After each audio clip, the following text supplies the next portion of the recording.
Hello friends, welcome back to RWA SSC student. तो दोस्तों, इससे पहले वाले वीडियो में हमने नायक बैच में हिस्ट्री क्लास का फर्स्ट वीडियो रिवाइज किया था और आज हम रिवाइज करने जा रहे हैं नायक बैच में हिस्ट्री क्लास का सेकंड वीडियो। तो चलिए शुरू करते हैं। देखिए, इससे पहले क्या था, फर्स्ट वाले वीडियो में थे कि जो अरब आक्रमणकारी थे वे भारत पर आक्रमण कर रहे थे, यहाँ से धन लूट रहे थे, लोगों का धर्म परिवर्तन करा।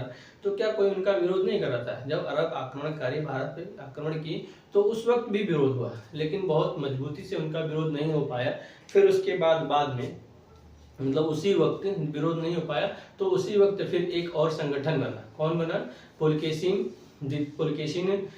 पुलकेशिन चालुक्य, नागभट्ट प्रथम, दंती दुर्ग और बप्पा रावल, इन लोगों ने मिलकर एक संगठन बनाया अरब आक्रमणकारियों के खिलाफ। जब 738 ईस्वी में अरब आक्रमणकारी अल हकब ने सिंध पर आक्रमण किया तो उसके खिलाफ इन लोगों ने युद्ध लड़े और अल हकब को गजनी के पार यानी सिंध नदी के पार गजनी तक खदेड़ के आए और फिर कुछ दूरी पर अपनी चौकी बनाई, जिससे कि अरब आक्रमणकारियों को रोका जा सके। और इन्हीं के वंशज थे जो अगले 300 वर्षों तक अरब आक्रमणकारियों को रोक के रखा था। नहीं तो मोहम्मद बिन कासिम के बाद महमूद गजनवी का आक्रमण होता है। महमूद गजनवी क्यों कब करता है? 1000 के यानी 300 वर्षों के बाद आक्रमण करते हैं। तो जो इनके वंशज होते हैं यही अब तक के अरब आक्रमणकारियों को रोके रहते हैं। ठीक है, तो जो अरब आक्रमणकारी हैं इनको वहां तक ठिकाने लगा देते हैं, सिंध नदी के पार तक। ठीक है, इसके बाद क्या होता है, तो क्या अरब आक्रमणकारी भारत पर इस्लाम मतलब धन लूटने में तो सफल हो गए, लेकिन इस्लाम धर्म प्रचार करने में सफल हो पाए? तो नहीं, इस्लाम धर्म को प्रचार करने में सफल नहीं हो पाए। हालांकि यहाँ से धन काफी मात्रा में लूट के ले गए। फिर इसके बाद क्या होता है, इसी समय की बात करें तो जो हमारा भारत हो गया, ये भारत का क्षेत्र हो गया, तो इसके ऊपर का जो क्षेत्र होता है चाइना से लेके जो यूराल वाला क्षेत्र होता है, यहाँ पर रहते हैं तुर्क। यहाँ पे तुर्क रहते हैं, तुर्क बौद्धिस्ट, जो इनका कार्य होता है लूटपाट करना, युद्ध के माध्यम से अपने जीवन को व्यतीत करना। लेकिन जब यहाँ पे जो क्या होता है, इन क्षेत्रों में जब अकाल पड़ता है, ये तुर्कमेनिस्तान की ओर बढ़ते हैं।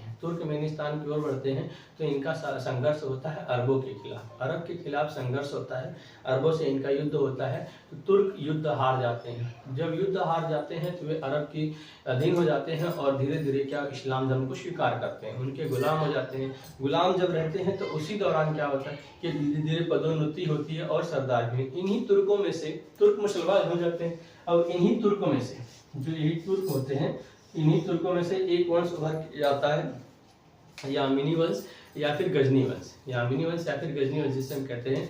इस वंश का संस्थापक होता है अल्पतगीन 943। अल्पतगीन जो होता है 943 से लेकर 963 ईस्वी तक गद्दी पे बैठता है। 963 ईस्वी के बाद इसकी मृत्यु हो जाती है। इसकी मृत्यु के बाद 977 में इसका दामाद, कौन? अल्पतगीन का दामाद सुबुक्तगीन गद्दी पर बैठता है 977 से लेकर 997 ईस्वी तक। सुबुक्तगीन की मृत्यु के बाद उसका पुत्र होता है महमूद गजनवी। जब ये गद्दी पे बैठेगा तब इसके फिर से आक्रमण करना शुरू होता है। महमूद गजनवी 998 ईस्वी में गद्दी पर बैठता है और जब यह गद्दी पे बैठता है तो यह बगदाद के खलीफा को पत्र लिखवाता है। खलीफा को पत्र जाता है कि भारत में यह सिद्ध हो चुका है व्यापारियों के द्वारा कि बहुत धन है। यदि अरब के खलीफा मुझे, बगदाद के खलीफा यानी मुझे अगर सुल्तान की उपाधि देते हैं तो मैं भारत पे हर वर्ष आक्रमण करूंगा। ठीक है, इस प्रकार से जो खलीफा होते हैं इसे सुल्तान की तो उपाधि देते ही, सुल्तान की उपाधि तो देते हैं, साथ में 2 उपाधियां और देते हैं। कौन कौन से? यामिन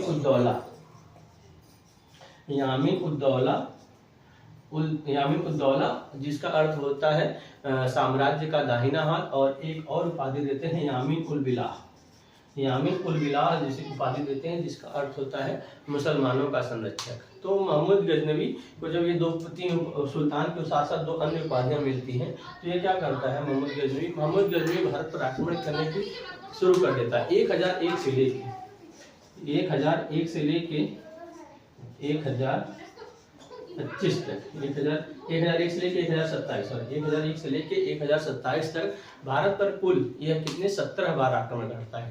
हेनरी इलियट की पुस्तक के अनुसार महमूद गजनवी 1001 से लेके 1027 के बीच भारत पर कुल 17 बार आक्रमण करता है, जिसमें उसका जो 16वां आक्रमण होता है 16वां आक्रमण जो होता है सोमनाथ मंदिर पर आक्रमण होता है, और सबसे बड़ा आक्रमण ये होता है वह यहाँ से बहुत अधिक मात्रा में धन को लूटता है। और 17वां जो आक्रमण होता है 1027 में होता है, 17वां आक्रमण 1027 में जाटों के विलाप, और उसके बाद 1030 ईस्वी में 1030 ईस्वी में इसकी क्या हो जाएगी, 1030 में इसकी मृत्यु हो जाती है। 1030 में इसकी जब मृत्यु हो जाएगी, जब मोहम्मद गजनवी की मृत्यु हो जाती है, तो मोहम्मद गजनवी की मृत्यु के बाद जो इसके गजनी वंश के जो शो होते हैं वो दो भागों में बढ़ जाते हैं। एक हो जाता है ख्वारिज्म और दूसरा हो जाता है गौर।